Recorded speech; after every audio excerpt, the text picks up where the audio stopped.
मैं अपनी ओर से प्रणाम करता हूं। प्रगतिशील लेखक संघ की एक सार्थक और अच्छी पहल है।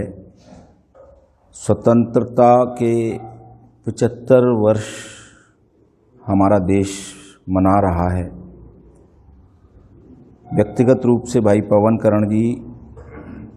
की इस पहल के लिए और प्रगतिशील लेखक संघ के सभी जो मुझसे भी वरिष्ठ साथी हैं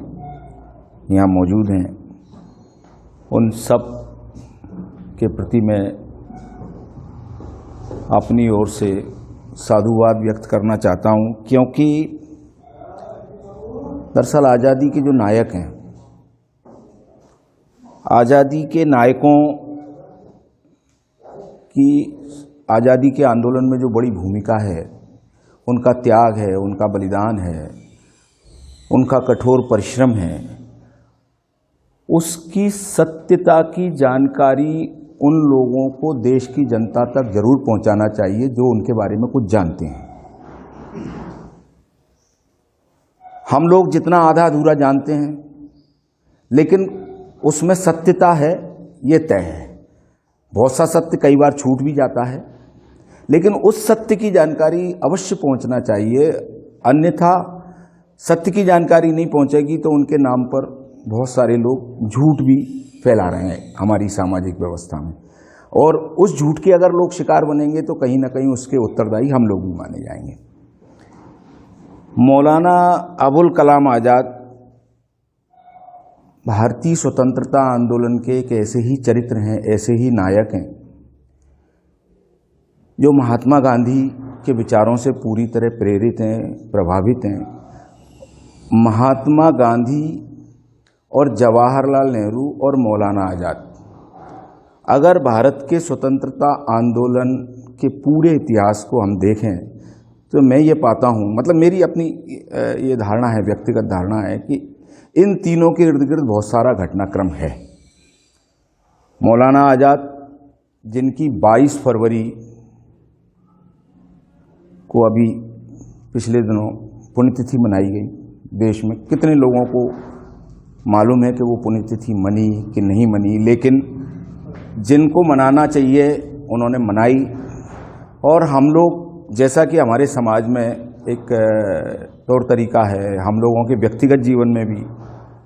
ये बात आ गई है सभी के करीब करीब, मैं भी उसमें अपने आप को शामिल मानता हूँ कि हम अपने नायकों की पुण्यतिथि, उनकी जयंतियाँ औपचारिक रूप से मनाते हैं। हम लोग उस पर ये चर्चा नहीं करते कि ये लोग जब आज़ादी के आंदोलन में थे और आज़ादी चाहते थे, स्वतंत्रता आंदोलन के लिए लड़ रहे थे, संघर्ष कर रहे थे, तो उस समय इनके सामने क्या परिस्थिति थी और भविष्य में ये कैसा समाज बनाएंगे, भविष्य में कैसा देश बनाएंगे, किस तरीके से उसमें लोगों की भागीदारी होगी, ये बातों के बारे में चर्चा प्राय नहीं होती है। मौलाना आज़ाद साहब की पुण्यतिथि 22 फरवरी को निकल गई, और मैं, जहाँ तक मुझे याद पड़ता है, मैंने एक तस्वीर इसी पुस्तक में देखी और किन्हीं अन्य पत्रिकाओं में भी देखी होगी। 11 नवंबर सन 2000 की वो तस्वीर है। मौलाना आज़ाद साहब की जयंती है और संसद के केंद्रीय कक्ष में मौलाना आज़ाद साहब के चित्र पर लालकृष्ण आडवाणी, जो उस समय के गृह मंत्री हैं, वो पुष्पांजलि अर्पित कर रहे हैं, और नजमा हेपतुल्ला, जो उनकी पौत्री हैं, जो संभवतः राज्यसभा की उपसभापति रही होंगी उस समय, वो उनके पास खड़ी हुई हैं। वो चित्र मैंने देखा। लेकिन हम पिछले 2014 के बाद के घटनाक्रम में अगर देखें और पाएं,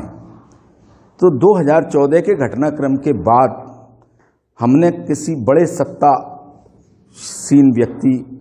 के द्वारा मौलाना आज़ाद की जयंती या उनकी पुण्यतिथि पर उसी संसद के केंद्रीय हॉल में उनको पुष्पांजलि अर्पित करते हुए कोई चित्र नहीं देखे। ये हमारे लिए एक, मैं समझता हूँ कि चिंताजनक बात होना चाहिए भारत की पूरी समाज व्यवस्था के लिए। और बड़े जोर शोर से हम आज़ादी के अमृत महोत्सव के नाम से मना रहे हैं। मौलाना अबुल कलाम आज़ाद आज़ादी के वो नायक हैं मित्रों, जिनकी औपचारिक शिक्षा किसी शिक्षण संस्थान में नहीं हुई। जो उनका महत्वपूर्ण पक्ष है वो ये है कि उन्होंने औपचारिक शिक्षा किसी शिक्षण संस्थान में नहीं ली। उनके घर परिवार का जो भी माहौल था, वातावरण था, उस वातावरण में ही उन्होंने शिक्षा प्राप्त की और वो बहु भाषाओं के ज्ञाता हैं, बहुत विद्वान हैं। उनकी प्रखरता और उनकी तेजस्विता कई बार जो है ना उसका जो जिसको लोहा कहते हैं, गांधी जी ने, जवाहरलाल नेहरू जी ने और जो उस समय के जो अंग्रेज अफसर थे जो भारत के नेताओं के संपर्क में रहा करते थे, उन अंग्रेज अफसरों ने भी उनकी जो प्रखरता है और उनकी तेजस्विता है उसका लोहा माना है। मतलब कई अनेकानेक पत्राचार, तेज घटनाक्रम में मौलाना आज़ाद ने उन पत्राचारों के सहारे उन अंग्रेज अफसरों के साथ बातचीत की है आज़ादी के आंदोलन में, और अपने राष्ट्रीय नेताओं के भी लिए भी उन्होंने जो पत्र लिखे हैं उसमें भी उनकी विद्वता का और उनकी जो पक्षधरता है वो पक्षधरता है भारत की जो हमारी मिलीजुली सभ्यता है, मिलीजुली तहजीब है, और जो धार्मिकता है वो धार्मिकता में क्या देखते हैं कि सर्वव्यापकता। उनका धर्म जो है ना अधिक से अधिक लोगों को लेकर के और अधिक से अधिक लोगों को जोड़कर चलने वाला धर्म है, सबसे बड़ा मानव धर्म। तो मौलाना आज़ाद की कहीं कोई शिक्षण संस्थान में कोई शिक्षा नहीं हुई, उसके बावजूद भी उनकी जो गिनती है वो उच्च कोटि के विद्वानों में होती है और उच्च कोटि के वे विद्वान थे। मौलाना अबुल कलाम आज़ाद, मक्का में उनका जन्म है, बंगाली उनके पिता हैं और अरबी उनकी माता हैं। 11 नवंबर सन 1888, और ये जो नाम है इनको उपनाम मिला है आज़ाद। इनका जो वास्तविक नाम है वो थोड़ा मुझे देखना पड़ेगा, अबुल कलाम गुलाम मुईनुद्दीन, अबुल कलाम गुलाम मुईनुद्दीन, लेकिन जो उपनाम आज़ाद पड़ा उसी से वे देश दुनिया में जाने जाते हैं। और मौलाना अबुल कलाम आज़ाद वो व्यक्ति हैं जो सन 1888 में जिनका जन्म हुआ है और सन 1902 में वो एक पत्रिका का भी प्रकाशन करते हैं कम आयु में। मैं समझता हूँ 1902 में तो उनकी उम्र 14 साल ही रही होगी। अल हिलाल नाम से जो उन्होंने पत्रिका निकाली है, जिसमें वो तमाम उन बातों के साथ सामने आते हैं जो बातें अंग्रेज सरकार को परेशानी में डालने वाली हैं, देश की जनता को जोड़ने का संदेश देने वाली हैं और सभी वर्गों को साथ लेकर के चलने वाला उनका जो संदेश है। और उस पत्रिका के प्रकाशन के माध्यम से वो उस समय 25,000 लोगों तक अपनी पहुंच बनाते हैं। उस समय के दौर में 25,000 लोगों तक अपनी पहुंच बनाने वाले मौलाना अबुल कलाम आज़ाद की जो अल हिलाल नाम की पत्रिका है, जिसका बहुत जगहों पर उल्लेख आता है, और अंग्रेज हुकूमत उससे इतनी घबरा गई, इतनी परेशान हो गई कि उसके ऊपर उस समय में 2,000 रुपये नगद जमानत राशि जमा करने का मौलाना अबुल कलाम आज़ाद को फरमान सुना दिया। हाँ, और उन्होंने 2,000 रुपये जमा किए, नगद धनराशि 2,000 रुपये जमा की, और नगद धनराशि 2,000 रुपये की जमानत राशि जब्त हो गई। लेकिन अल हिलाल चलता रहा, देश और कौम की वो बात करता रहा। उसके बाद भी जब अंग्रेज हुकूमत को तसल्ली नहीं हुई तो उनसे और जमानत राशि नगद मांगी गई। वो जमानत राशि भी उन्होंने जमा कर दी। उसके बाद फिर भी तसल्ली नहीं हुई तो सन 1912 में उसको प्रतिबंधित कर दिया गया, उनकी अल हिलाल नामक पत्रिका को। इधर आज़ादी के आंदोलन की लड़ाई अपने तरह से हमारी समाज व्यवस्था में हिलोरें ले रही है। सन 1920 में उनकी मुलाकात महात्मा गांधी से होती है, मौलाना अबुल कलाम आज़ाद की। और महात्मा गांधी के जो विचार थे, महात्मा गांधी का जो संघर्ष करने का तरीका था, जो अहिंसा का उनका विचार है, जो सत्य है, और सत्याग्रह है। और सत्याग्रह भी ऐसा है कि जिसके खिलाफ वो सत्याग्रह करते हैं तो उसको अपने साथ लेने के लिए करते हैं। महात्मा गांधी के जो सत्याग्रह की विशेषता है वो ये है कि वो विचारों से सहमत करके अपने साथ लेना चाहते हैं। कांग्रेस की गतिविधियां आ जाती हैं। सन 1923 में सबसे पहले मौलाना अबुल कलाम आज़ाद कांग्रेस कमेटी के अध्यक्ष निर्वाचित होते हैं और संभवतः कांग्रेस के इतिहास में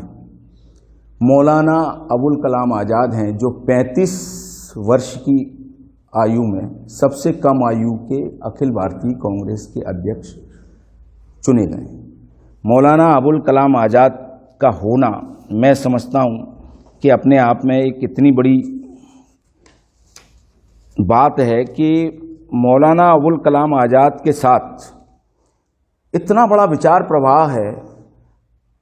इतनी बड़ी उनकी यात्रा है और उस यात्रा में तेज तेज घटनाक्रम है। कहीं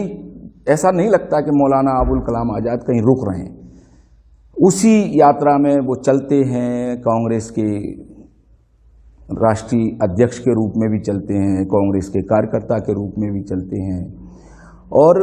एक व्यक्ति हैं जो मौलाना अबुल कलाम आज़ाद, जिनको सबसे ज़्यादा कांग्रेस अध्यक्ष के पद पर आज़ादी के आंदोलन के दौर में, एक कांग्रेस वो है जो आज़ादी के बाद की कांग्रेस है, लेकिन आज़ादी के आंदोलन के दौर की कांग्रेस का सबसे ज़्यादा अध्यक्ष पद पर कार्य करने का अवसर अगर किसी को मिला, देश ने अवसर दिया, तो वो मौलाना अबुल कलाम आज़ाद हैं। 1923 में पहली बार, 1940 से 1946 तक वो अखिल भारतीय कांग्रेस कमेटी के अध्यक्ष के रूप में उन्होंने देश की आज़ादी के आंदोलन के नेतृत्वकारी साथियों के साथ, महात्मा गांधी के साथ, जवाहरलाल नेहरू जी के साथ, सरदार पटेल के साथ, आसफ अली जी के साथ, तमाम सारे लोगों के साथ, जो अहमदनगर के किले की जेल में उनके साथ जो कांग्रेस कार्य समिति के जो लोग बंदी बनाए गए हैं, उस अहमदनगर के किले की जेल में जो उनके साथ थे, उसका वर्णन उन्होंने अपनी इस पुस्तक में किया है। वो स्वयं मौलाना आज़ाद हैं, जवाहरलाल नेहरू हैं, सरदार पटेल हैं, आसफ अली हैं, शंकरराव देव हैं, गोविंद वल्लभ पंत हैं, डॉक्टर पट्टाभी सीतारामैया हैं, डॉक्टर सैयद महमूद हैं, आचार्य कृपलानी हैं, डॉक्टर प्रफुल्ल घोष हैं। इतने ये लोग हैं जहाँ पर जवाहरलाल नेहरू जी ने अपने जेल जीवन में एक पुस्तक लिखी है जिसका हिंदी अनुवाद है हिंदुस्तान की कहानी। उस हिंदुस्तान की कहानी की प्रस्तावना में जवाहरलाल नेहरू जी ने मौलाना आज़ाद के लिए लिखा है कि मेरे अहमदनगर के किले की जेल में मेरे साथ जितने भी लोग हैं, क्योंकि जवाहरलाल नेहरू जी के साथ एक बहुत बड़ी विशेषता है कि उनके अंदर उदारता बहुत है और सोच विचार का जो उनका चिंतन है, चिंतन का जो स्तर है वो बहुत ऊंचा है। जब वो ये लिखते हैं कि जितने भी लोग हैं वो पूरे भारत का प्रतिनिधित्व करने वाले लोग हैं मेरे साथ अहमदनगर के किले में, अहमदनगर की जेल में जितने भी लोग हैं, और योग्यता में वो मुझसे ऊंचे ही हैं करीब करीब सारे के सारे लोग। लेकिन इन सब में मैं जब मौलाना आज़ाद से चर्चा करता हूं तो मौलाना आज़ाद से चर्चा करके मेरा जी बहुत खुश होता है। उनकी योग्यता और उनकी काबिलियत और उनके जो हमारे सामाजिक व्यवस्था के प्रति हमारी जो मिलीजुली सभ्यता और हमारी मिलीजुली जो तहजीब है, जो जिसे गंगा जमनी तहजीब कहा जाता है, उसके प्रति जो उनका एक वो है निष्ठा, कमिटमेंट का शायद मेरे ख्याल से निष्ठा ही शब्द होगा, उसके प्रति जो उनकी निष्ठा है वो अपने आप में बहुत ही अभूतपूर्व है। तो मौलाना आज़ाद के बारे में जवाहरलाल नेहरू जी ने ये व्यक्त किया है, और जवाहरलाल नेहरू जी ने एक और शब्द उनके लिए बहुत महत्वपूर्ण व्यक्त किया है। वो कहते हैं कि वो मीरे कारवां हैं। मीरे कारवां वो हैं जो कारवां के सबसे सम्मानी व्यक्ति होते हैं किसी कारवां में। कारवां कोई छोटा वो नहीं होता, कारवां बहुत लोगों का एक तरह से वो होता है, यात्रा में जो लोग जा रहे होते हैं या कहीं भी वो पड़ाव करते हैं, कैप्टन या बहुत ही सम्मानी व्यक्ति। तो जवाहरलाल नेहरू जी ने उनके लिए कहा है कि मौलाना आज़ाद मीरे कारवां हैं। तो मौलाना आज़ाद अपने आप में एक बहुत बड़ा विचार हैं, बहुत बड़ी भारत राष्ट्र के प्रति जो उनकी सेवाएं हैं, कांग्रेस अध्यक्ष के रूप में, स्वतंत्रता आंदोलन के एक अग्रणी व्यक्ति के रूप में, और तमाम सारी सहमतियों और असहमतियों के बीच। देखिए उस समय के जो भी हमारे राष्ट्रीय नेता हैं, महात्मा गांधी हैं, जवाहरलाल नेहरू हैं, सरदार पटेल हैं, मौलाना आज़ाद हैं, डॉक्टर राजेंद्र प्रसाद हैं। डॉक्टर राजेंद्र प्रसाद जी का उल्लेख इस अहमदनगर के किले की लिस्ट में इसलिए नहीं आ पाया कि वो पटना में गिरफ्तार कर लिए गए थे, लेकिन ये सारे के सारे लोग बंबई में गिरफ्तार कर लिए गए थे। तो ये सारे के सारे जितने भी लोग हैं, इनमें बड़ा विचार विमर्श है, बड़ी चर्चाएं हैं, और एक एक मसले पर अपने अगर गंभीर मतभेद भी हैं तो सहमति तक पहुंचने की जद्दोजहद है, और सहमति पर तक पहुंच करके किसी न किसी तरह उसमें से हमें रास्ता कैसे निकालना है, इसके लिए ये स्वतंत्रता आंदोलन के हमारे जितने भी नायक हैं, उनमें जो मौलाना अबुल कलाम आज़ाद का मैं समझता हूँ कि स्थान बहुत बहुत बड़ा है। मौलाना अबुल कलाम आज़ाद, एक मैं बताऊं कि जो कांग्रेस अध्यक्ष के रूप में उनका भाषण है 1940 में रामगढ़ कांग्रेस अधिवेशन में, वो भाषण हमारे आज के संदर्भों में कई मायनों में बहुत महत्वपूर्ण है। उसके कुछ अंशों से लोगों को अवगत कराया जाना चाहिए। वो क्या कहते हैं कि अगर स्वर्ग से उतरकर कोई देवदूत भी मुझसे यह कहे कि अल्लाह ने मेरे लिए भारत की स्वतंत्रता का उपहार भेजा है,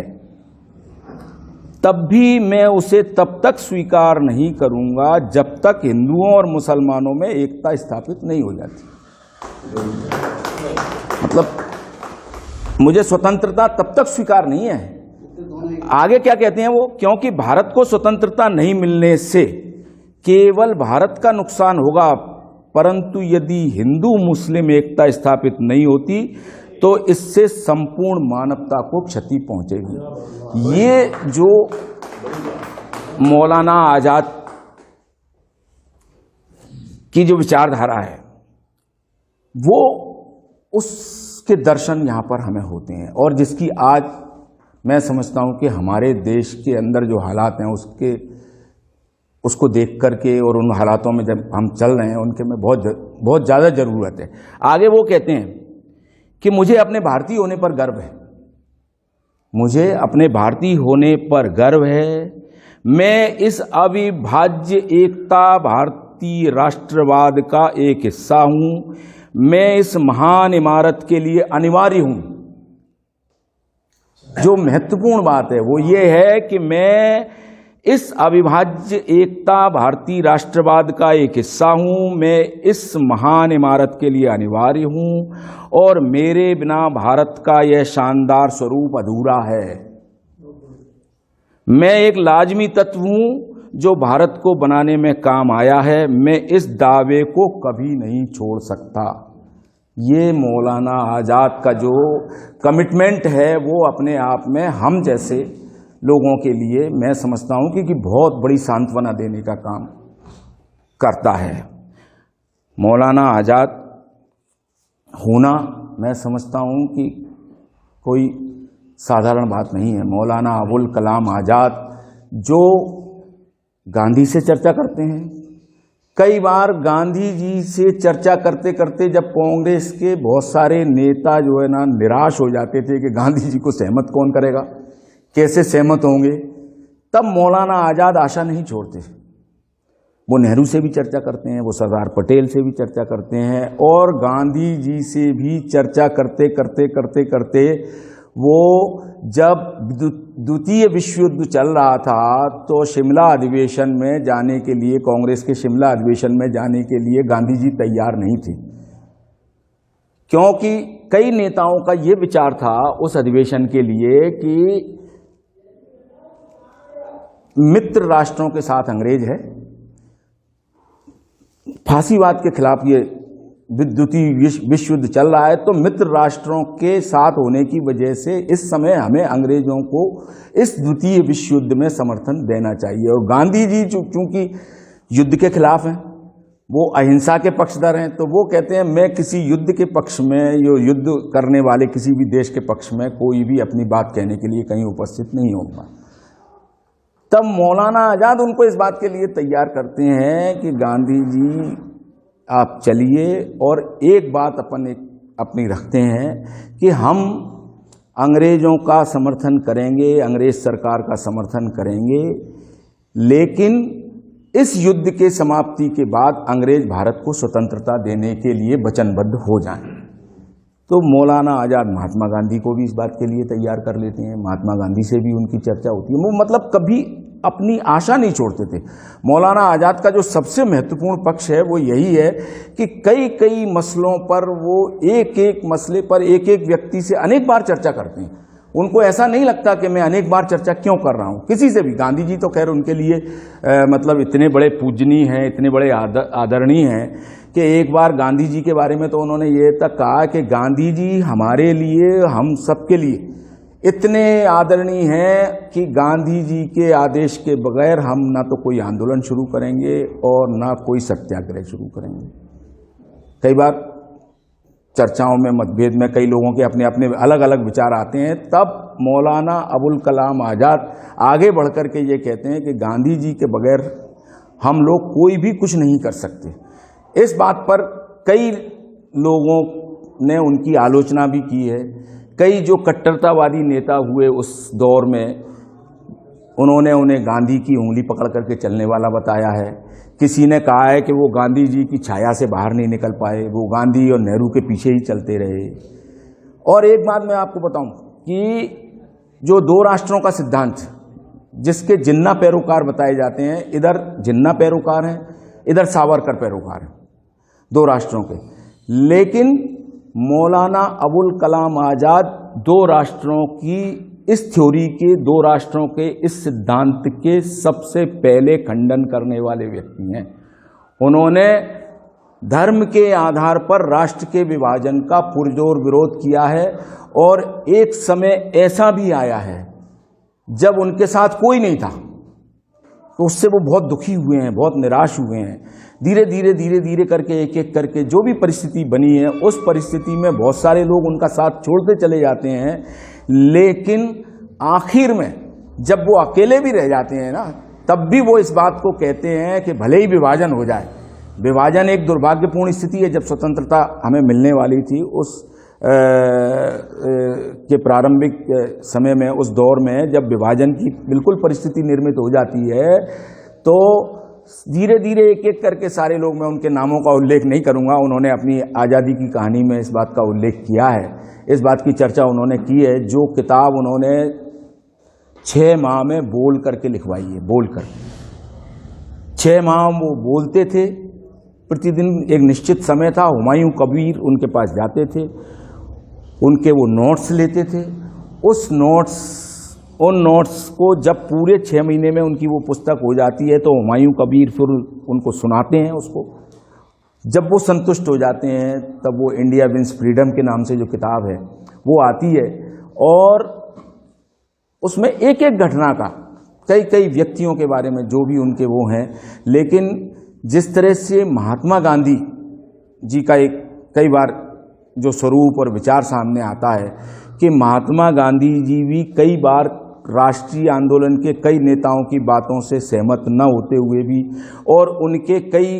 कार्य और व्यवहारों से सहमत न होते हुए भी किसी को ये पता नहीं लगने देते थे। और जब वो आते थे मिलने, तो उनसे भी इतनी आत्मीयता से मिलते थे। वही स्वरूप मैंने कई बार जो है ना मौलाना आज़ाद में देखा है, वही बात मैंने कई बार मौलाना आज़ाद में देखा है। और अंत में वो ये बात कहते हैं कि ये दुर्भाग्यपूर्ण परिस्थिति है और धर्म के आधार पर राष्ट्र का विभाजन हो रहा है, जो मुझे स्वीकार नहीं है। और अगर अकेला एक मुसलमान भी इस देश में रहेगा, अकेला कोई एक मुसलमान भी इस देश में विभाजन के बाद रहेगा, तो वो मौलाना अबुल कलाम आज़ाद में छोड़ के जाने वाला नहीं। ये जो उनकी एक बहुत बड़ी प्रतिबद्धता है विचार के प्रति, राष्ट्रीय एकता और अखंडता के प्रति, सार्वभौमिकता के प्रति, और अपनी बात बिल्कुल एक सत्याग्रही की तरह, अहिंसा की पूरी एक परिपाटी को मानते हुए, महात्मा गांधी के विचारों को मानते हुए व्यक्त करने की जो उनकी, मैं समझता हूँ कि जो एक बहुत बड़ी बात है मौलाना अबुल कलाम आज़ाद की, जो आज के, मैं समझता हूँ कि इन राजनेताओं में, मैंने तो खैर अनेकानेक वर्षों में नहीं देखी कि कोई व्यक्ति मतभेद भी रखता हो और वो भी अगर मिलने आया हो, तो जो बात गांधी जी में और मौलाना आज़ाद में थी, वो बात के समय में, उस समय में रही होगी, हो सकता है। क्योंकि वो तो देखिए कि जो राष्ट्रीय आंदोलन है, राष्ट्रीय आंदोलन में अभी मैंने ये अहमदनगर के किले के जितने लोगों के नाम आपके सम्मुख रखे हैं, तो ये जो वो लोग हैं जो कि मैं समझता हूँ एक तरह से देवदूत हैं, ये मनुष्य के रूप में आए हुए देवदूत हैं। इनकी विचारधारा, इनका कार्य, इनका व्यवहार मैं समझता हूँ कि इतना ऊंचा है। इनके जो आदर्श हैं, इनके सिद्धांत हैं, वो इतने ऊंचे हैं कि उनके नीचे जो है ना, अगर किसी से कोई व्यक्तिगत मतभेद भी है, कोई व्यक्तिगत किसी की बात अच्छी बुरी नहीं लगी है, और मौलाना आज़ाद का तो बिल्कुल साफ और स्पष्ट मुझे दिखाई देता है कि उन्होंने कहीं भी इस बात को व्यक्त नहीं किया कि उन्हें कभी किसी से कोई व्यक्तिगत शिकायत हुई हो। व्यक्तिगत शिकायत जैसी कोई बात या व्यक्तिगत किसी के व्यवहार से वो आहत हुए हों, लेकिन जहाँ राष्ट्रीय मुद्दा आया है, जहाँ राष्ट्रीय मसला आया है, वहाँ मौलाना आज़ाद ने पूरी शालीनता से, पूरी सज्जनता से और पूरी जिम्मेदारी से जो राष्ट्र हित में अपनी बात रखी है, उससे रखने से वो पीछे नहीं हटे, भले ही वो मानी गई हो या नहीं मानी गई हो। तो मौलाना अबुल कलाम आज़ाद का जो चरित्र है वो एक बहुत मैं समझता हूँ कि महत्वपूर्ण चरित्र है। भारत की राष्ट्रीय आंदोलन, स्वतंत्रता संग्राम के जितने भी हमारे नायक हैं, उन सब के बीच में मौलाना अबुल कलाम आज़ाद एक ऐसे चमकते हुए सितारे की तरह हैं जो अलग ही सबके बीच में दिखाई पड़ते हैं, जिनकी एक अलग से पहचान है। और देखिए आप, जब भारत स्वतंत्र हो जाता है तो वो कहते हैं कि स्वतंत्रता के समय जो बंटवारा हुआ उसे तो मैं नहीं रोक सका, लेकिन अब मुझे इस स्वतंत्र भारत में भाईचारे के लिए, सामाजिक सद्भाव के लिए, सभी लोगों में सौहार्द रहे, अपना भविष्य का जीवन इसके लिए काम में लगाना है। और जो मौलाना आज़ाद किसी शिक्षा संस्थान में नहीं पढ़े, जिनकी पढ़ाई औपचारिक रूप से किसी शिक्षा संस्थान में नहीं हुई, जिनके पास कोई डिग्री नहीं है, कोई डिप्लोमा नहीं है, वो मौलाना आज़ाद भारत में पहली खड़गपुर IIT के संस्थापक हैं। पहली खड़गपुर IIT के संस्थापक हैं। अगस्त 1951 में, उस समय तो बड़ी हालत खराब थी देश की, धनराशि नहीं थी, स्थान नहीं थे, तो जो खड़गपुर की जो हिजरी कारावास है, जिसमें तमाम उस समय के राष्ट्रीय आंदोलन के बड़े बड़े नेताओं को जो है बंद करके रखा जाता था और उसमें फांसी देने की भी व्यवस्था थी हिजरी कारावास में, ऐसा मैंने कहीं पढ़ा है। उस हिजरी कारावास में, खड़गपुर के हिजरी कारावास के पुराने भवन में, पुरानी बिल्डिंग में मौलाना आज़ाद हैं, जो पहला IIT संस्थान स्थापित करते हैं अगस्त 1951 में। और उसके पहले दीक्षांत समारोह में पंडित जवाहरलाल नेहरू आते हैं उनके बुलावे पर, क्योंकि नेहरू जी को एक बात मालूम है कि मौलाना आज़ाद जो करेंगे वो, मैं समझता हूँ कि वो मुझसे भी अच्छा करेंगे। उनका उस समय के अपने तमाम जो नेता हैं राष्ट्र के, उनके ऊपर इतना विश्वास है मौलाना आज़ाद के ऊपर कि वो आते हैं और उसमें उनका जो संक्षिप्त उद्बोधन है उसमें कहते हैं कि मैं देख रहा हूँ कि भारत भविष्य में एक अपने पैरों पर खड़े होने वाली नई पीढ़ी जो तैयार कर रहा है, वो यहाँ से इसकी शुरुआत हो रही। तो मौलाना अबुल कलाम आज़ाद अपने आप में एक बहुत बड़ी विचारों की हमारी ऐसी बुनियाद हैं जिस पर हमारा भारत का समाज खड़ा हुआ है। महात्मा गांधी के सबसे प्रबल समर्थक, उनके विचारों के सबसे बड़े समर्थक।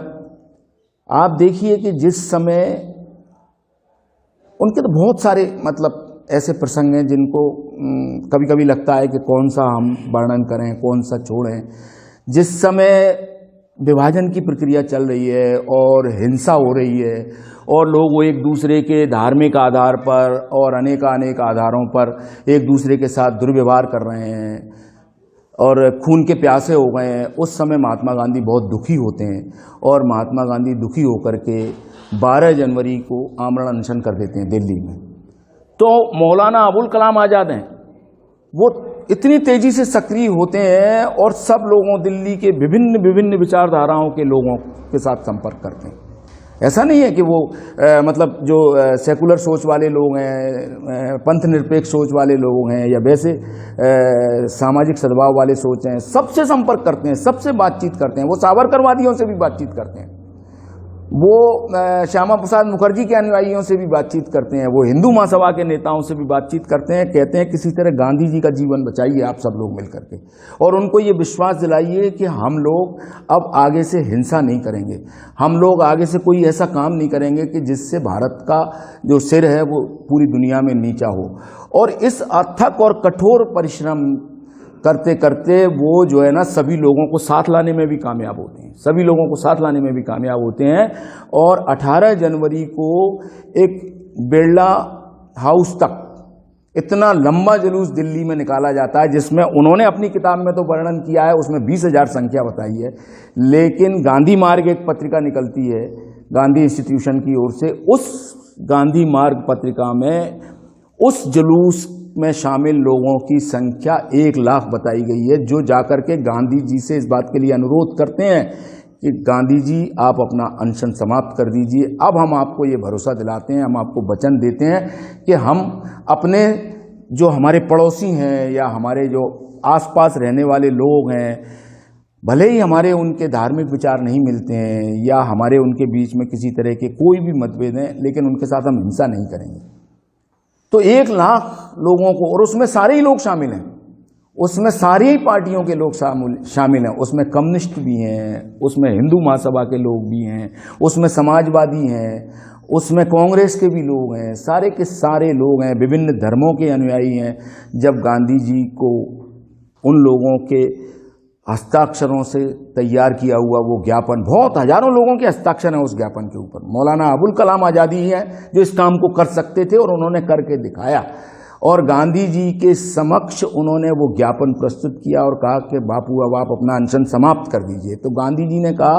ये मैंने अनशन समाप्त किया है, वो अनशन किया है, मैं चाहता हूं कि ये मेरा आखिरी अनशन हो।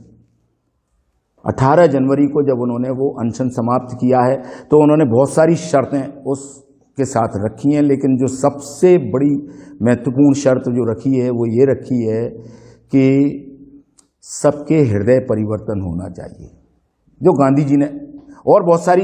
शर्तें रखी हैं। उसमें उन्होंने ये भी लिखा है कि जो हमारे हिंदू भाइयों के आसपास से जो मुसलमान लोग भयभीत हैं या घर छोड़कर जाना चाहते हैं, उनको हम लोग मनाएं, समझाएं कि वो छोड़ करके नहीं जाएं, हम उनकी हिफाजत करेंगे, हम उनकी रक्षा करेंगे। जो धार्मिक स्थानों को जो क्षति हुई है सरकारी खर्चे पर नहीं, हम सब मिलकर के उन धार्मिक स्थानों के रखरखाव और उनकी मरम्मत के लिए सारे के सारे लोग मिलकर के काम करें। एक शर्त उनकी ये भी है, लेकिन सबसे जो महत्वपूर्ण शर्त मानी गई है वो ये मानी गई है कि हम लोगों के हृदय बदलने चाहिए, हम लोगों के हृदय परिवर्तन होना चाहिए, ताकि हम लोगों में जो एक दूसरे के प्रति भय है वो भय समाप्त हो सके। तब महात्मा गांधी जी अपना अनशन समाप्त करने के लिए तैयार हुए हैं और उनकी पौत्री एक संतरे के जूस का गिलास लेकर के आती है। गांधी जी अपनी पौत्री को कहते हैं कि वो गिलास मौलाना आज़ाद को दे दें। मौलाना आज़ाद के हाथों वो जूस पीते हैं और वो इस तरह से अपना अनशन समाप्त करते हैं। मित्रों, मौलाना अबुल कलाम आज़ाद अपने आप में एक बहुत बड़े विचारक हैं और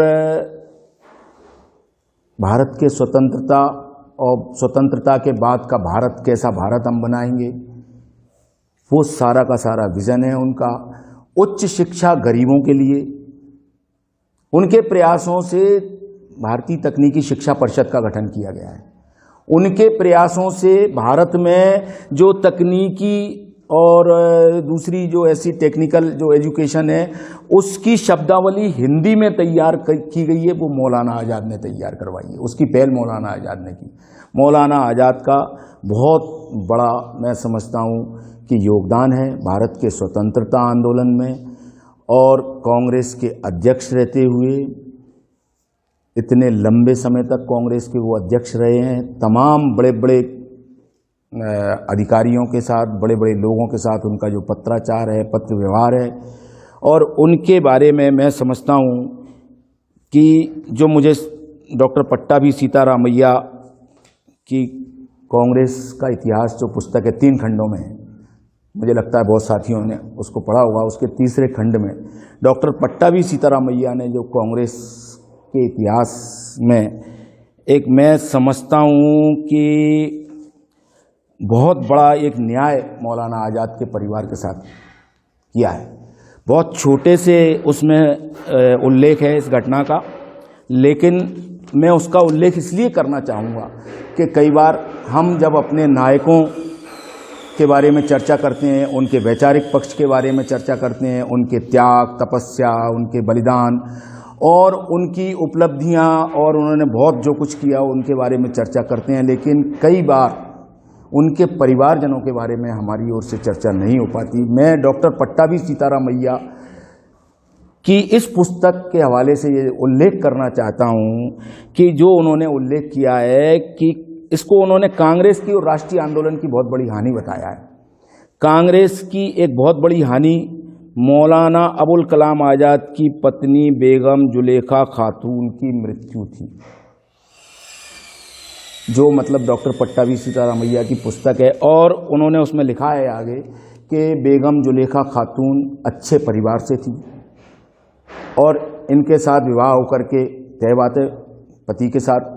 एक पतिव्रत धर्म का पालन करते हुए, और इनके साथ जो मुसीबतों का उन्होंने सामना किया है, जो कठिनाइयों का उन्होंने सामना किया है, और उनका आखिरी समय कलकत्ते में बीता है। आखिरी समय में जब वो कलकत्ता में बहुत बीमार थी, तब कलकत्ता में जो उनकी चिकित्सकीय देखरेख करने वाले डॉक्टर थे, उनकी ओर से अंग्रेज सरकार को पत्र लिखा गया था कि बेगम जुलेखा खातून का स्वास्थ्य दिनों दिन खराब होता जा रहा है और ऐसा लगता है कि वो ज़्यादा दिनों जीवित नहीं रहेंगी। तो उन्होंने अंग्रेज सरकार को ये अप्रोच किया, उनके डॉक्टर ने, कि इनके पति से इनकी मुलाकात करवाने की व्यवस्था की जाए। उस समय की जो ब्रिटिश साम्राज्यवाद की सरकार थी, जो एक मैं समझता हूँ कि निर्दयी सरकार थी, एक मानवीय मांग भी उनके डॉक्टरों के द्वारा भेजे गए पत्र के आधार पर उनकी पूरी नहीं की गई। उनकी पत्नी से उनको आखिरी बार भी मिलवाया नहीं गया। जब उनकी मृत्यु होती है तो वो कलकत्ता में है और वो मुंबई में है। मौलाना आज़ाद साहब ने मुंबई वो अहमदनगर के किले में है, वहाँ से उन्होंने अप्रोच किया कि मुझे उनके अंतिम उसमें शामिल होने के लिए भेजने की व्यवस्था की जाए, जो कि अंग्रेज सरकार के लिए कोई बड़ा काम नहीं था ऐसा कोई, लेकिन वो भी पूरी नहीं हुई है। और अंत में जाकर के बेगम जुलेखा खातून उस अपने घर के दरवाजे की ओर देखती हुई आखिर में वो अपने सब जो भी उनके देख रेख में सेवा में लगे हुए जो लोग हैं उनसे चर्चा करती हैं। किसी को जो उन्हें अपनी ओर से कुछ करना होता है, जैसे हमारे यहाँ एक दान पुण्य की एक प्रथा है, वो एक सभी समाजों में है। अपने जो मेरे सेवा कार्य में लगे हुए लोग हैं तो उनको दान पुण्य करती हैं, किसी को कुछ देती हैं और आखिर में दरवाजे की ओर देख करके कहती हैं कि क्या मौलाना साहब आ गए, लेकिन मौलाना साहब नहीं आते। उनकी मृत्यु हो गई और कलकत्ता के मोहम्मद अली पार्क में हजारों लोगों की एक श्रद्धांजलि सभा हुई। उस समय के तत्कालीन पश्चिम बंगाल विधानसभा के जो स्पीकर साहब थे उनकी अध्यक्षता में हुई है और हजारों लोगों ने उस समय उनको श्रद्धांजलि दी है। तो मैं समझता हूँ कि डॉक्टर पट्टाभी सीतारामैया ने अगर ये न्यायपूर्ण कार्य नहीं किया होता तो मौलाना आज़ाद साहब की पत्नी बेगम जुलेखा खातून का जिक्र और उल्लेख हम लोगों तक नहीं आ पाता। मैं आप सबके माध्यम से और आज की इस उपस्थित चर्चा गोष्ठी के माध्यम से डॉक्टर पट्टाभी सीतारामैया के प्रति, मैं आज वो भी नहीं है इस दुनिया में, लेकिन बहुत बहुत इस बात के लिए हम धन्यवाद। तो पूरे के पूरे परिवार, जैसे मैं कई बार कहता हूँ, कई बार मेरी चर्चाएं होती हैं, कई अन्य तरह के कार्यक्रमों में भी मैं जाता हूँ, जैसे डॉक्टर अंबेडकर के बारे में बातचीत होती है, तो मैं कहता हूँ कि डॉक्टर अंबेडकर को हम लोग याद करते हैं लेकिन रमाबाई अंबेडकर को याद नहीं करते। रमाबाई अंबेडकर ने अगर अपने गहने बेच करके इनकी पढ़ाई के लिए रुपए नहीं जुटाए होते तो डॉक्टर अंबेडकर नहीं होते। इसी तरह बेगम जुलेखा खातून का अगर त्याग उनका बलिदान और उनका वो, जबकि अच्छे संपन्न परिवार से थी। मौलाना आज़ाद का भी परिवार कोई अच्छा ही परिवार था, लेकिन फिर भी वो इनसे अच्छे परिवार से थी। इसी तरह कस्तूरबा गांधी के बारे में भी हम नहीं बताते, लेकिन उनका एक बड़ा नाम है कस्तूरबा गांधी। जहाँ महात्मा गांधी आ जाते हैं, लेकिन कस्तूरबा गांधी ने भी उस समय जब गांधी जी विदेश पढ़ाई करने के लिए जा रहे थे, तो अपने ये भी जो है ना, कस्तूरबा गांधी भी गांधी जी के परिवार से के मुकाबले अच्छे धनी परिवार से आई थी। उन्होंने भी अपने बताते हैं, कोई कहता है 4 शेर सोने के गहने थे, कहीं चर्चा ये भी आती है, मतलब बहुत सोने के गहने सब बेच के कहा कि जाइए आप पढ़ने के लिए जाइए। तो बहुत बार हमारे इन राष्ट्रीय नायकों के बारे में हम चर्चा करते हैं, हम विचार विमर्श करते हैं, और चर्चा और विचार विमर्श करना और जानना, और जो जानकारी आज हमारे पास है मित्रों, वो जानकारी हमारी अगली पीढ़ी तक हम लोगों को इसलिए पहुंचाना चाहिए कि नहीं तो सच से अगली पीढ़ी हमेशा हमेशा के लिए वंचित हो जाएगी। जो मैं कहना चाहता हूं, कई बार ये चर्चा आती है, बड़े जोरों से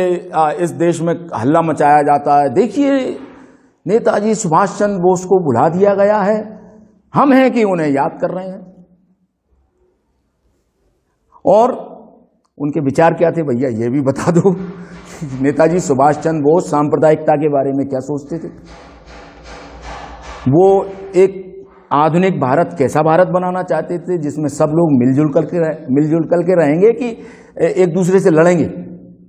धार्मिक, भाषा, क्षेत्र, जाति, इसके आधार पर लड़ने वाला भारत नहीं बनाना चाहते थे। वो एक दूसरे को डराकर चलने वाला भारत नहीं बनाना चाहते थे कि कोई किसी को इस आधार पर डराए कि मैं अमुक श्रेष्ठ उससे आता हूं, श्रेष्ठ परिवार से आता हूं, या श्रेष्ठ धर्म से आता हूं, या मेरा धर्म महान है। तो वो ऐसा भारत नहीं बनाना चाहते थे, लेकिन हल्ला मचाया जाता है। और पिछले अभी मैं 22 फरवरी को ये सोच रहा था कि संसद के केंद्रीय कक्ष में मौलाना अबुल कलाम को श्रद्धांजलि, आज़ाद को श्रद्धांजलि देने के लिए मुझे नहीं लगता कि कोई भी उच्च सत्ता के शिखर पर बैठा हुआ व्यक्ति कोई उन्हें फूल चढ़ाने भी गया। उस समय तो नजमा हेपतुल्ला उपसभापति थी, और लाल कृष्ण आडवाणी जो भारतीय जनता पार्टी के नेता थे, गृह मंत्री थे, क्योंकि वो पीढ़ी, हाँ नहीं वो पीढ़ी नहीं, मैं वहां आ रहा हूं। वो पीढ़ी क्या थी कि राष्ट्रीय आंदोलन के लोगों के साथ रही थी, तो वो कुछ प्रभाव था उनके ऊपर, इस या उन्होंने देखा था। मैं वहां आ रहा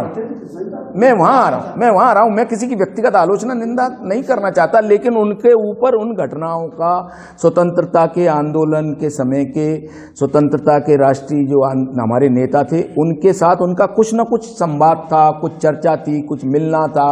मेल मिलाप था। यूँ तो कई बार जो है ना, इंदिरा गांधी की, राजीव गांधी की भी तमाम विपक्ष के नेताओं ने बहुत बहुत प्रशंसा की है, उनकी निंदा आलोचना भी हुई है। ठीक उसी तरह मौलाना अबुल कलाम आज़ाद के बारे में भी वो खुद कहते हैं इस बात को कि मैं कोई आलोचना से और उससे परे नहीं हूँ। मौलाना अबुल कलाम आज़ाद, मुझसे चर्चा करिए और मैं आपकी चर्चा सुनूंगा, आप मेरी बातचीत सुनिए, और कोशिश करेंगे कि अपन किसी सहमति के बिंदु तक पहुंच सकें। वो कभी पीछे नहीं हटते इस बात से। जब मैंने आपको एक जिक्र बताया ना, जब वो 18 जनवरी को एक बड़ा लंबा जुलूस जिसमें सारे ही लोग शामिल हैं, ये मौलाना आज़ाद के प्रयासों का ही मैं समझता हूं कि परिणाम था कि मौलाना आज़ाद ने महात्मा गांधी को उस अंतिम अनशन में, उस समय उनके प्राणों की रक्षा करने के लिए, मैं समझता हूं कि दिन और रात एक किया, लोगों से संपर्क करने के लिए, लोगों को जोड़ने के लिए, लोगों को तैयार करने के लिए। और जो सबसे मैं समझता हूं कि उनके ऊपर जो सबसे गहरा प्रभाव हुआ है वो 30 जनवरी 1948 के बाद, जो महात्मा गांधी की हत्या के बाद जो उन पर बड़ा प्रभाव हुआ है, जिसमें उन्होंने ये कहा है कि एक युग, मौलाना आज़ाद ने कहा है कि एक युग का अंत हो गया और अब हमें कोई रास्ता बताने वाला नहीं बचा, जो हम लोगों को सही रास्ता बताए, हम लोगों को सच्चाई की तरफ ले जाए, ऐसा कोई व्यक्ति आज भारत के अंदर नहीं बचा है। तो मौलाना अबुल कलाम आज़ाद हैं, महात्मा गांधी हैं, सरदार पटेल हैं, आसफ अली साहब हैं। मौलाना आज़ाद साहब ने अपनी उस पुस्तक में, जिसका हिंदी रूपांतरण सन 1942 के भारत छोड़ो आंदोलन और उसी रात सारे नेताओं की गिरफ्तारी के बाद बहुत सारे लोगों के बारे में कुछ ना कुछ लिखा है, लेकिन एक उभरी हुई शख्सियत उस दौर की वो है अरुणा आसफ अली। वो अरुणा आसफ अली के बारे में भी लिखते हैं। अरुणा आसफ अली के बारे में उन्होंने लिखा है कि उस दौर में 1942 9 अगस्त के बाद 1945 तक उस राष्ट्रीय अभियान को, आजादी के आंदोलन को पूरे देश भर में घूम घूम करके भूमिगत समय है उनका, वो भूमिगत रहने का समय है। लेकिन ये अरुणा आसफ अली की बहुत बड़ी विशेषता है जिसका मौलाना आजाद साहब जिक्र करते हैं और कहते हैं कि वो अरुणा आसफ अली थी जो धन भी एकत्रित कर लेती थी, जो बड़े बड़े लोगों से संपर्क भी रखती थी, जो धनी लोग थे उनसे भी संपर्क रखती थी। कई आईसीएस अफसर, उस समय आईसीएस हुआ करते थे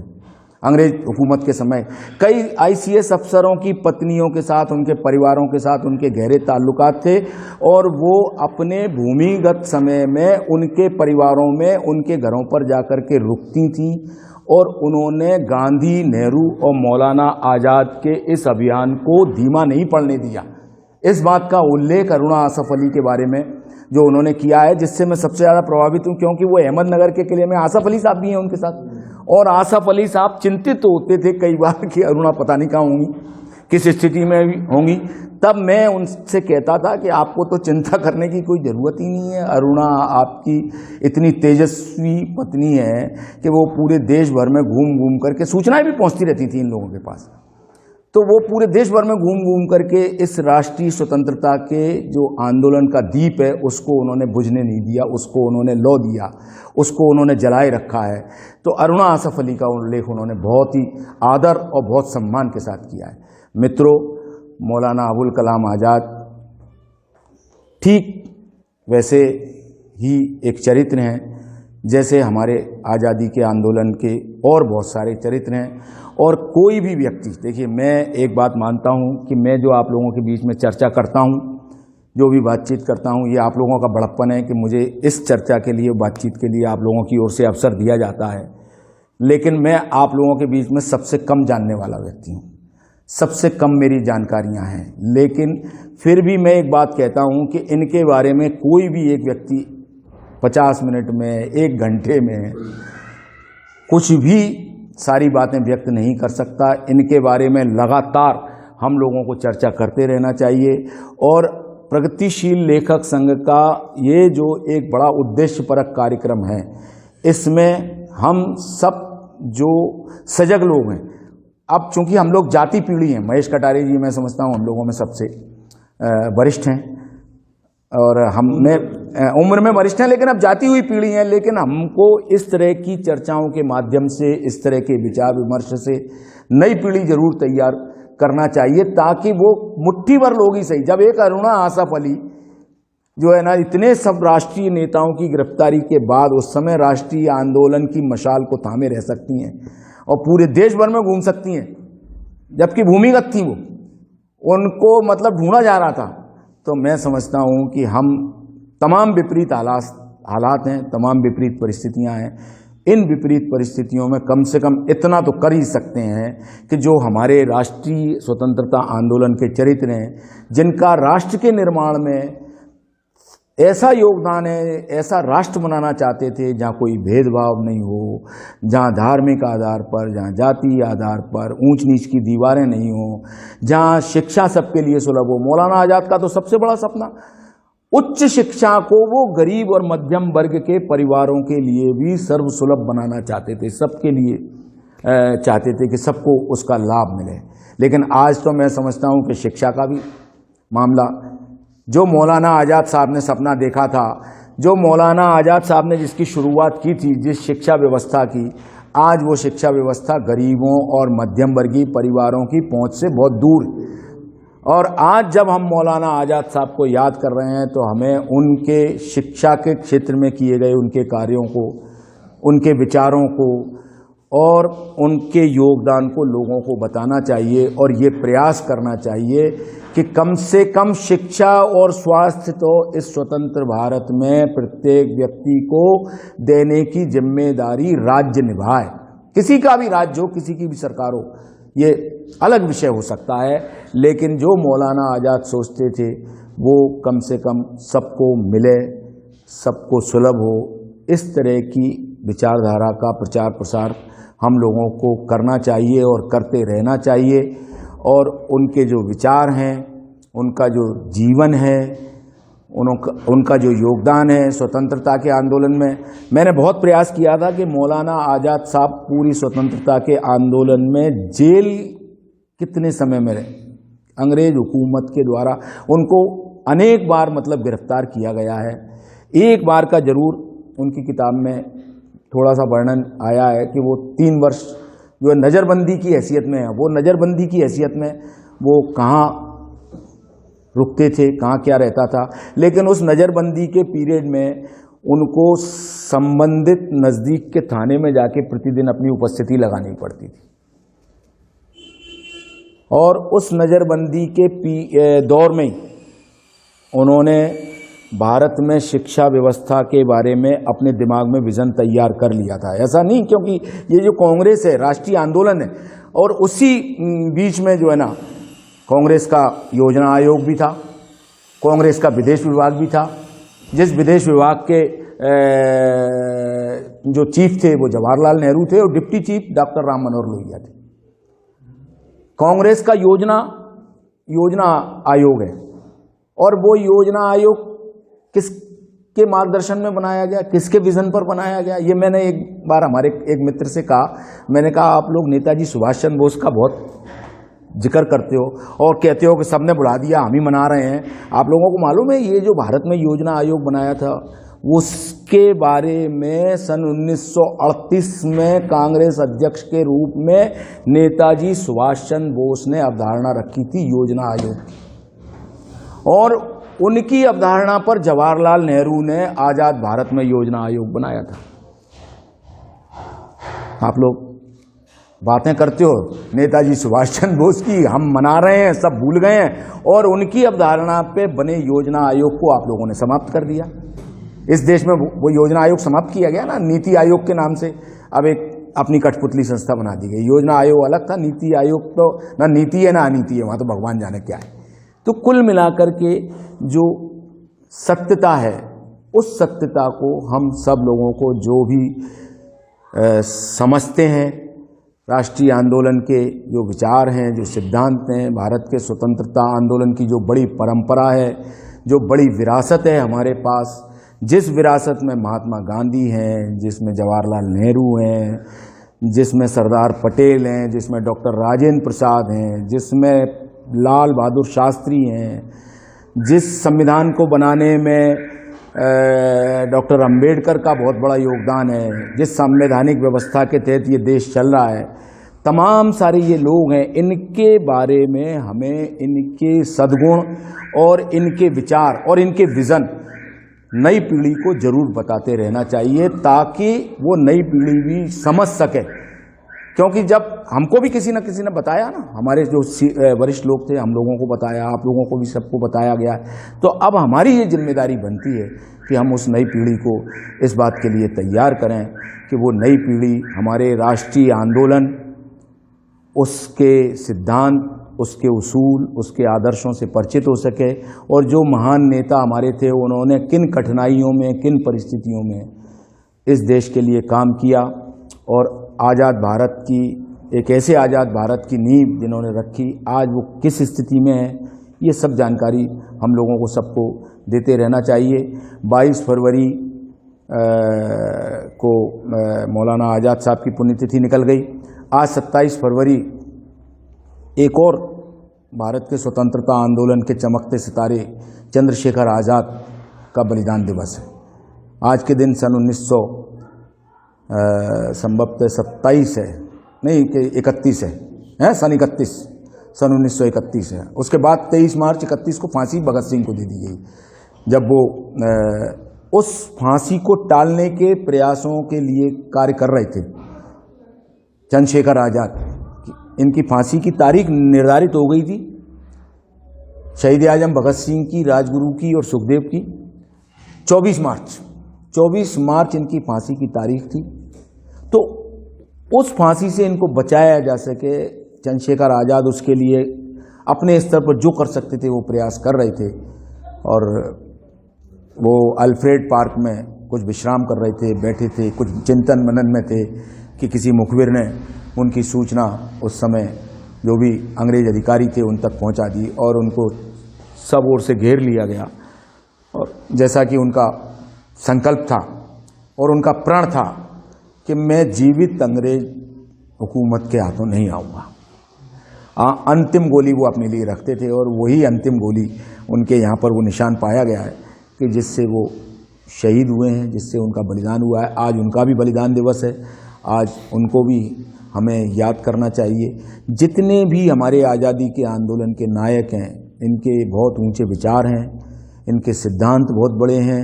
जो संपूर्ण मानव समाज को बिना किसी भेदभाव के सबको जोड़ करके चलते हैं और सबको भागीदार बनाते हैं, सब तरह की तरक्की में और सब तरह की प्रगति में, शिक्षा में, स्वास्थ्य में और सब तरह की जो मानव समाज की ज़रूरतें हैं सबको भागीदार बनाते हैं। ये ठीक है कि उसमें अनुपात के को लेकर के मतभेद हो सकते हैं, तो इनके बारे में हम सब लोग जानें, समझें और अपने पीछे, हमारे पीछे जो एक पीढ़ी आ रही है उसे हम उससे अवगत कराएं। नहीं तो सब कुछ झूठ परोस दिया जाएगा और उस झूठ के प्रभाव में वो नई पीढ़ी चली जाएगी और मैं समझता हूँ कि उसकी जिम्मेदारी से हम लोग बचाना अपने आप को चाहें लेकिन बच नहीं पाएंगे। मैं मौलाना आज़ाद साहब को याद करता हूँ। वो मौलाना हैं जो ऊंची शिक्षा देते हैं, फिर वो आज़ाद हैं जिनके ख्याल आज़ाद हैं, जिनके विचार भी आज़ाद हैं, लेकिन सबके विचारों का वो सम्मान करते हैं और सबके विचारों के साथ संवाद करते हैं, डायलॉग करते हैं। डायलॉग करना उन्होंने कभी भी नहीं छोड़ा है, चाहे वो अंग्रेज अधिकारी रहे हों उस समय के उनके दौर के, या आज़ादी के आंदोलन के और दूसरे सारे नेता रहे हों, उनके साथ वो चर्चा करते हैं और सहमति और असहमति के बीच में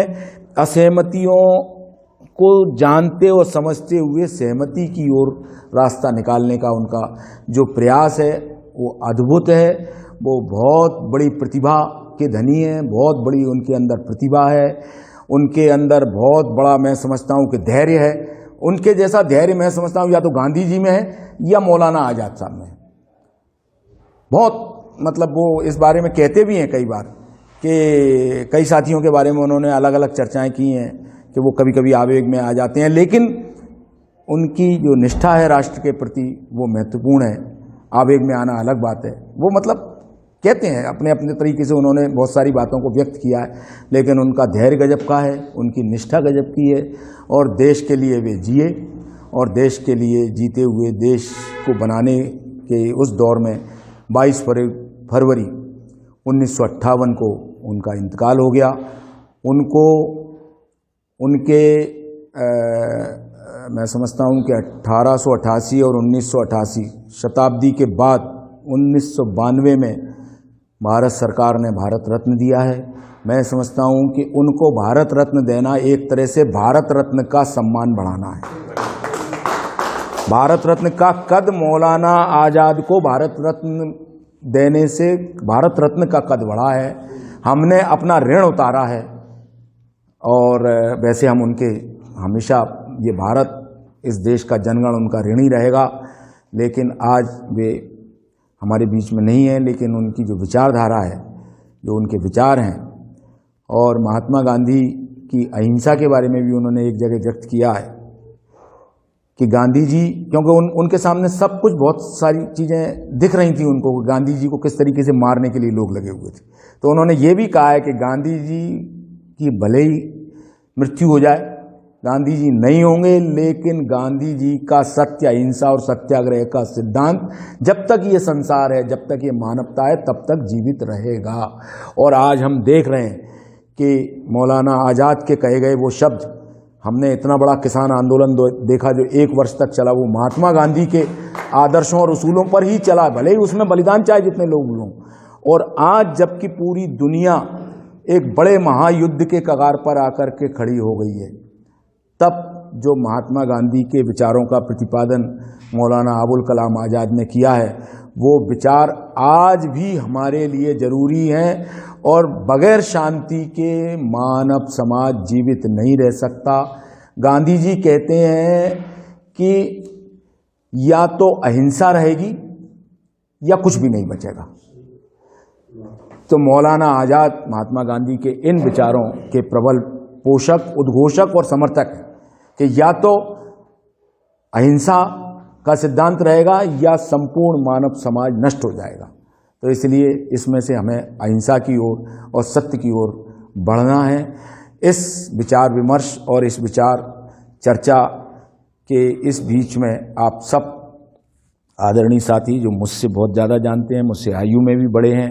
आप सब लोगों ने मेरी बातों को बहुत धैर्यपूर्वक सुना है। उसमें कोई त्रुटि यदि मुझसे हो गई हो तो मैं उसके लिए आप सबसे क्षमा प्रार्थी हूँ। धन्यवाद। बहुत बढ़िया स्पीच।